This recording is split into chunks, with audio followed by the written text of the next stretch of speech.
চলছে IPL season 2024। 47তম match শেষে IPL এর পয়েন্ট টেবিলে কোন দলের অবস্থান কত নম্বরে এবং কোন দলের পয়েন্ট সংখ্যা কত, চলুন তা দেখে নেই এক নজরে। পয়েন্ট টেবিলের 1 নম্বর অবস্থানে রয়েছে রাজস্থান রয়্যালস। 9 ম্যাচে 8 জয় 1 পরাজয়, পয়েন্ট সংখ্যা 16। পয়েন্ট টেবিলের দ্বিতীয় অবস্থানে রয়েছে কলকাতা নাইট রাইডার্স। 9 ম্যাচে 6 জয় 3 পরাজয়, পয়েন্ট সংখ্যা 12। পয়েন্ট টেবিলের তৃতীয় অবস্থানে রয়েছে চেন্নাই সুপার কিংস। 9 ম্যাচে 5 জয় 4 পরাজয়, পয়েন্ট সংখ্যা 10। পয়েন্ট টেবিলের চতুর্থ অবস্থানে রয়েছে সানরাইজার্স হায়দ্রাবাদ। 9 ম্যাচে 5 জয় 4 পরাজয়, পয়েন্ট সংখ্যা 10। পয়েন্ট টেবিলের পঞ্চম অবস্থানে রয়েছে লখনৌ সুপার জায়ান্ট। 9 ম্যাচে 5 জয় 4 পরাজয়, পয়েন্ট সংখ্যা 10।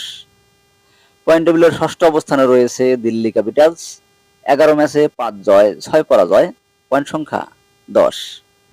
পয়েন্ট টেবিলের সপ্তম অবস্থানে রয়েছে গুজরাট টাইটান্স। 10 ম্যাচে 4 জয় 6 পরাজয়, পয়েন্ট সংখ্যা 8। পয়েন্ট টেবিলের অষ্টম অবস্থানে রয়েছে পাঞ্জাব সুপার কিংস। 9 ম্যাচে 3 জয় 6 পরাজয়, পয়েন্ট সংখ্যা 6।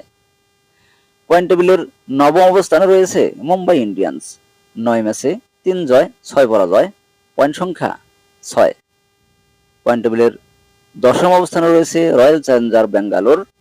10 ম্যাচে 3 জয় 7 পরাজয়, পয়েন্ট সংখ্যা 6।